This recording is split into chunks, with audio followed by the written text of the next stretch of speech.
শীতের দিনে ফুলকপি, বাঁধাকপি সমস্ত ধরনের সবজি খেতে কিন্তু আমার বেশ ভালো লাগে। আর আজ আমি সম্পূর্ণ নিরামিষ বাঁধাকপির ঘন্ট রেসিপিটাই শেয়ার করছি, যেটা গরম ভাত এবং রুটি দুটোর সাথে খেতে কিন্তু অসাধারণ লাগে। নমস্কার বন্ধুরা, গীতাস রান্নাবান্নাতে আপনাদের সবাইকে স্বাগত। আসুন দেখে নেওয়া যাক রেসিপিটা তৈরির জন্য প্রথমেই আমি কড়াইতে তেল গরম করে নিয়ে এরকম ছোটো টুকরো করে কেটে নেওয়া আলু দিয়ে আলুগুলোকে নাড়াচাড়া করে হালকা লালচে করে ভেজে নিচ্ছি। যেহেতু নতুন আলু সেই জন্য কিন্তু খুব কড়া করে ভাজলাম না। এবারে ওই তেলের মধ্যেই ফোড়নে দিচ্ছি তেজপাতা আর অল্প একটু গোটা জিরে। ফোড়নটাকে হালকা একটু ভেজে নিয়ে দিয়ে দিচ্ছি আদা আর কাঁচা লঙ্কা বাটা। ঝালের জন্যে আপনারা চাইলে লাল লঙ্কার গুঁড়ো ব্যবহার করতে পারেন।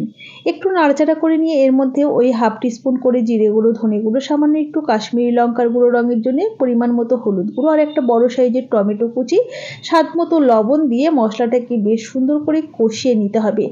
প্রয়োজনে অল্প করে জল অ্যাড করে মশলাটাকে আরও কিছুটা সময় নিয়ে কষিয়ে নিতে হবে। মোটামুটি ওই 5 থেকে 6 মিনিট সময় নিয়ে কষিয়ে নিয়েছি।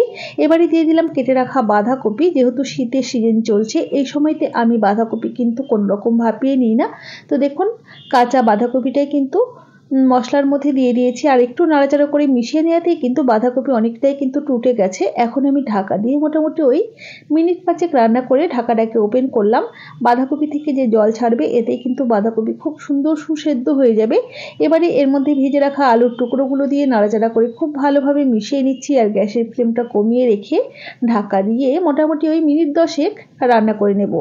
বাঁধাকপি যত আস্তে আস্তে কষিয়ে কষিয়ে রান্না করা হবে, বাঁধাকপির স্বাদ কিন্তু ঠিক ততটাই বেশি ভালো আসবে।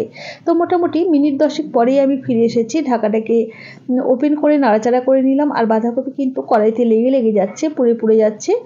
এটাতেই বুঝতে হবে বাঁধাকপি কিন্তু আমাদের হয়ে গেছে। তো খুব ভালোভাবে নাড়াচাড়া করে নিয়েছি। এখন এর মধ্যে দিয়ে দিচ্ছি অল্প পরিমাণ একটু চিনি। যেহেতু নিরামিষ রান্না একটু চিনি দিলে খেতে বেশ ভালো হয়। আর দিয়ে দিলাম অল্প পরিমাণ একটু শাহি গরম মশলা গুঁড়ো আর হাফ চা চামচ পরিমাণ ঘি। ঘিটাকে বাড়িয়ে বা কমিয়ে অবশ্যই ব্যবহার করতে পারেন। তো সমস্ত কিছু দিয়ে নাড়াচাড়া করে একবার মিশিয়ে নিচ্ছি।